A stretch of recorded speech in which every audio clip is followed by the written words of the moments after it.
MDH kitchen king కనుక kitchen లో ఉంటే మనమే ఏదైనా తయారు చేయొచ్చు. బెంగన్ భర్త, ఆలు గోబీ, భిండి మసాలా, ఇంకా మరెన్నో.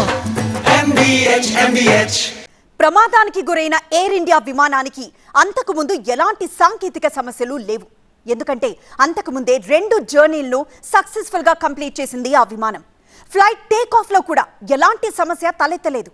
అయితే విమానం గాల్లోకి ఎగిరిన 30 సెకండ్లలోనే పరిస్థితి మారిపోయింది. ఊహించని విధంగా ప్రమాదానికి గురైంది. ఇంతకు ఆ సమయంలో ఏం జరుగుంటుంది? ఎక్స్పర్ట్స్ ఏమంటున్నారు? ఫ్లైట్ బిజీ స్కెడ్యూల్ కారణంగా ఏదైనా కీలకమైన టెస్ట్ స్కిప్ చేశారా? అలా జరిగే అవకాశం ఉందా?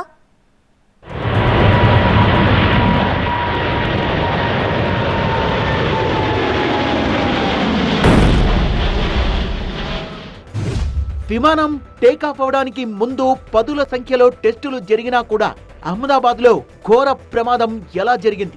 సాంకేతిక లోపమా, మానవ తప్పిదమా?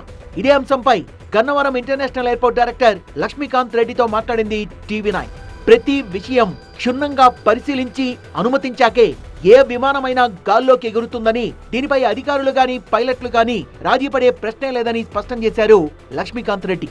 ఒక ఫ్లైట్ టేకాఫ్ అవుతుంది అంటే దానికి అన్ని checks as per procedures checks చేసి అన్ని పర్ఫెక్ట్గా ఉన్నాయి అని అనుకుంటే తప్ప ఆ ఫ్లైట్ని రిలీజ్ చేయరు. ఏ చిన్న అనుమానం వచ్చినా కూడా ఫ్లైట్ని వెంటనే అక్కడితో ఆపేసి డిలే చేసి కానీ మళ్ళీ నెక్స్ట్ ఫ్లైట్లో పంపిస్తారు. కానీ రిస్క్ ముందే తెలిస్తే మాత్రం ఎట్టి పరిస్థితుల్లో కూడా ఆ ఫ్లైట్ని అలౌ చేయరు.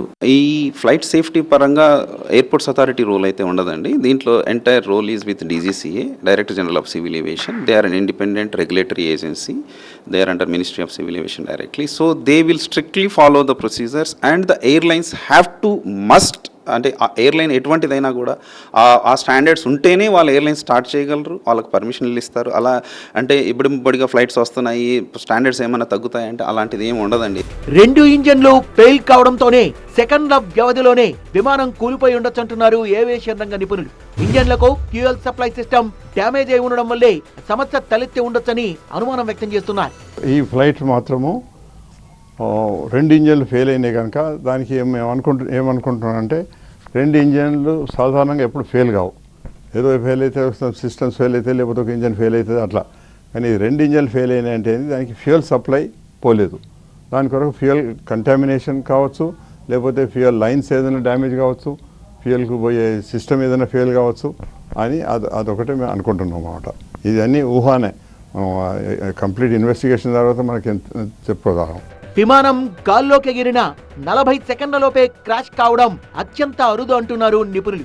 అహ్మదాబాద్ లో కూలిపోయిన విమానం ఎగరడానికి కావాల్సిన లిఫ్ట్ అందుకోలేకపోవడం కూడా ప్రమాదానికి కారణం కావచ్చని అనుమానం వ్యక్తం చేస్తున్నారు.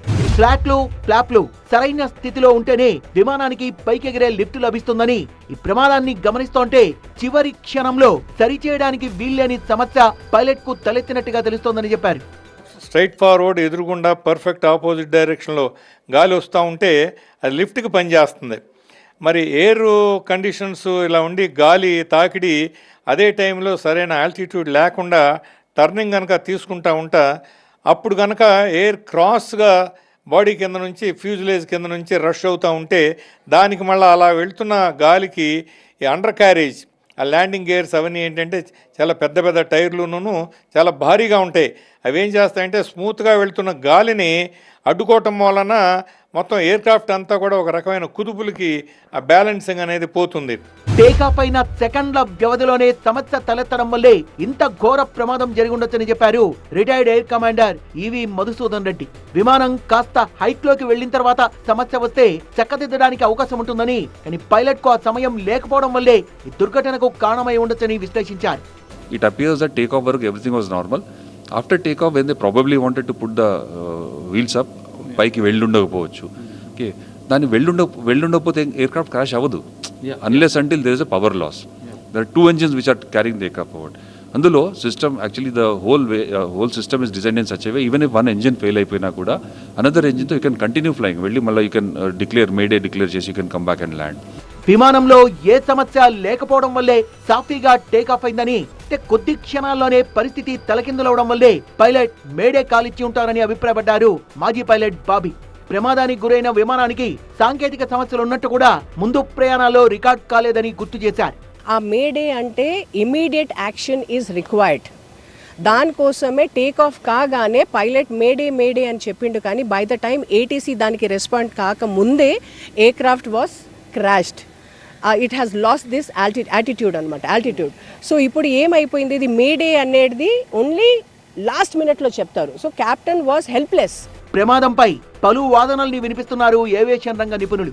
మరోవైపు విమాన ప్రమాదంలో ఇప్పటికే దర్యాప్తు వేగవంతమైంది. ఎయిర్ ఇండియా విమానం శిథిలాల నుంచి బ్లాక్ బాక్స్ తో పాటు డిజిటల్ వీడియో రికార్డర్ను కూడా స్వాధీనం చేసుకున్నారు. వీటిని డీకోడ్ చేస్తే ప్రమాదానికి సంబంధించి మరింత సమాచారం తెలిసే అవకాశం ఉంటుందని చెబుతున్నారు. MDH బిర్యానీ మసాలా, సాంప్రదాయక బిర్యానీ యొక్క అసలైన రుచి.